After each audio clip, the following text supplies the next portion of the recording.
Good morning. It's time for sports. My name is Haruna Mubarak. Now, 6 years after sod was cut for the construction of 10 multipurpose youth and sports resource centers, none of the projects have been completed following delays in the release of funds. Now, recognizing the difficulty in completing all 10 projects simultaneously, government resorted to focus on the completion of 5 before the end of this year. In view of this, Minister of Youth and Sports Mustafa Yusuf embarked on a tour to inspect the rate of the work. You've seen the work, the contractors are on site working. They've assured me, I'm not impressed about the work, the progress of work, but they've given me assurance that by April ending, they will be handing over the facilities for me.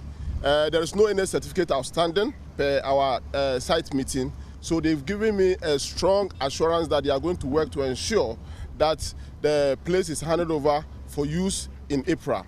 So what I can assure you and the entire country is that government is committed in making sure that all the 10 youth resource centers are completed.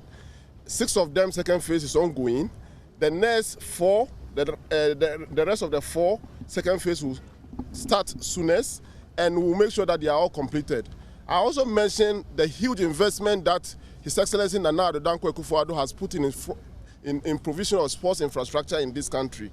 I mentioned that African Games, as we are all aware, coming.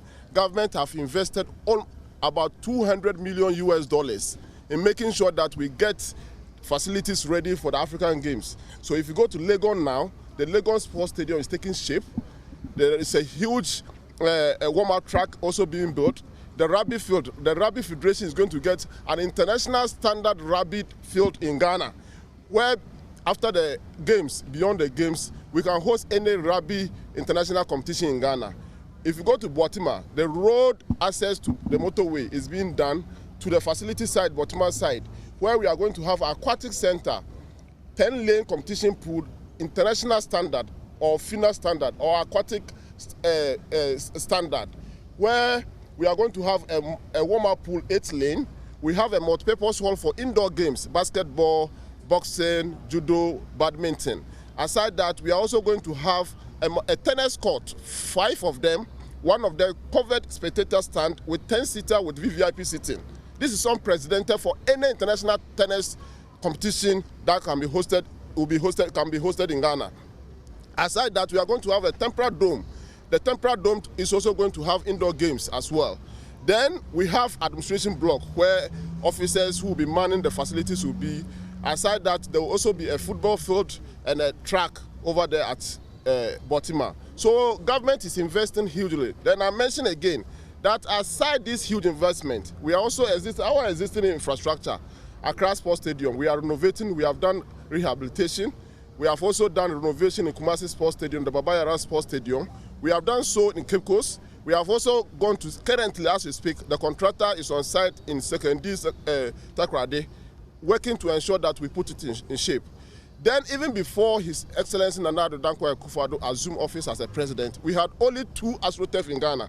As we speak, the last time I commissioned one in Tema, that was the 124 AstroTurf within 6 years. This is unprecedented, huge investment in sports infrastructure, all to create the platform for sports development at the grassroots. Because like I said, we are shifting from sports promotion to sports development at the grassroots, and we are working hard to ensure that we get our infrastructure in place in various communities so that our youth can develop their talent and be able to feed into our national team, represent us locally and internationally.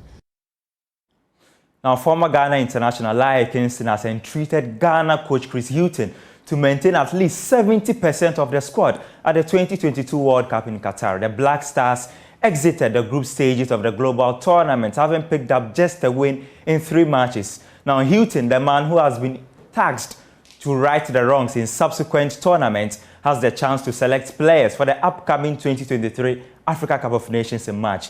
Lai does not want many changes to be made. I believe I will still maintain at least 70% of the players that went to the World Cup. Wow. In the current squad. That's a huge number. Yes, 70%.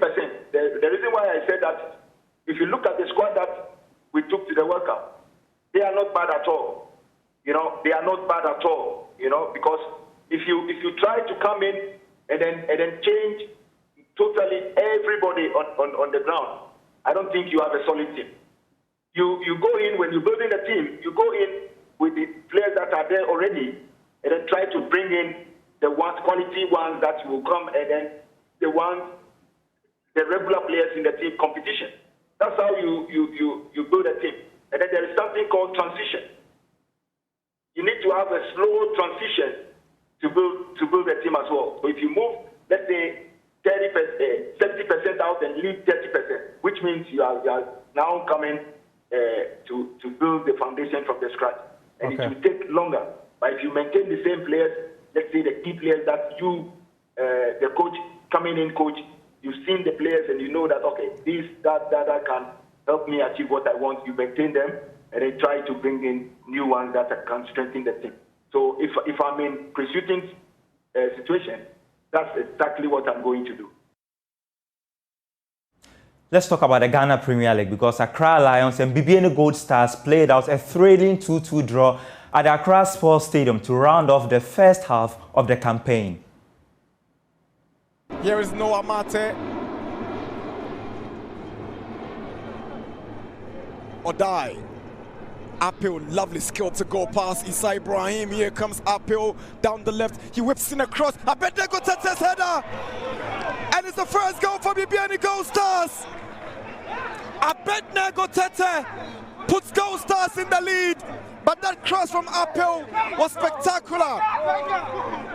Abednego Tete, you know, he knew what he was doing. He was in between Amu Mensah and then Odro. He timed his run, but just look at Apil. He found him. He goes down, you know, to generate the kind of technique to get the ball precisely where he wants it to be.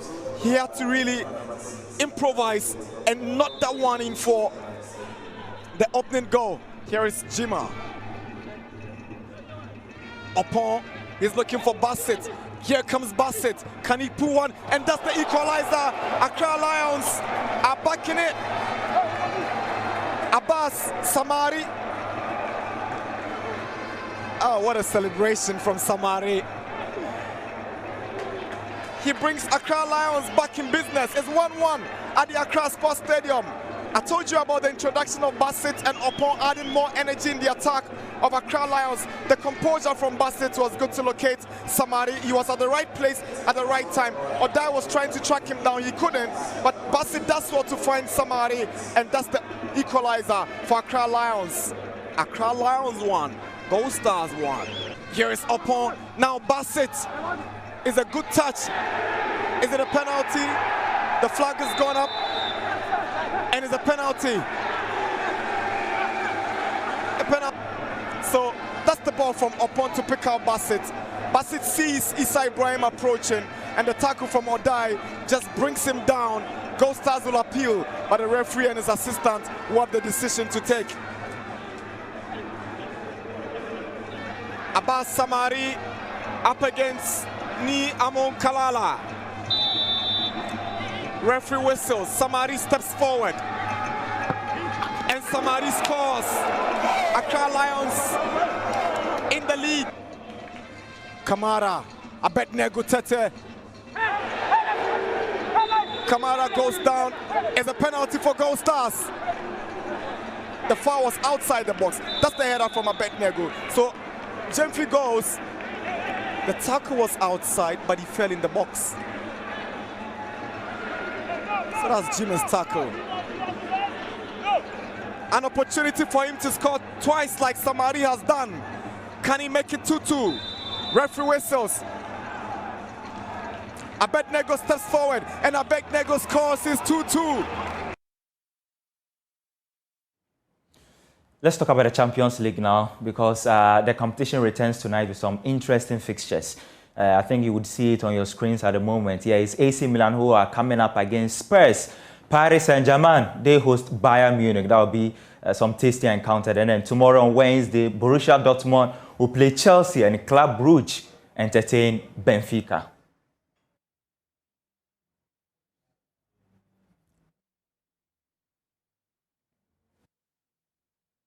That's all for sports. My name is Haruna Mubarak. Do enjoy the rest of our programs.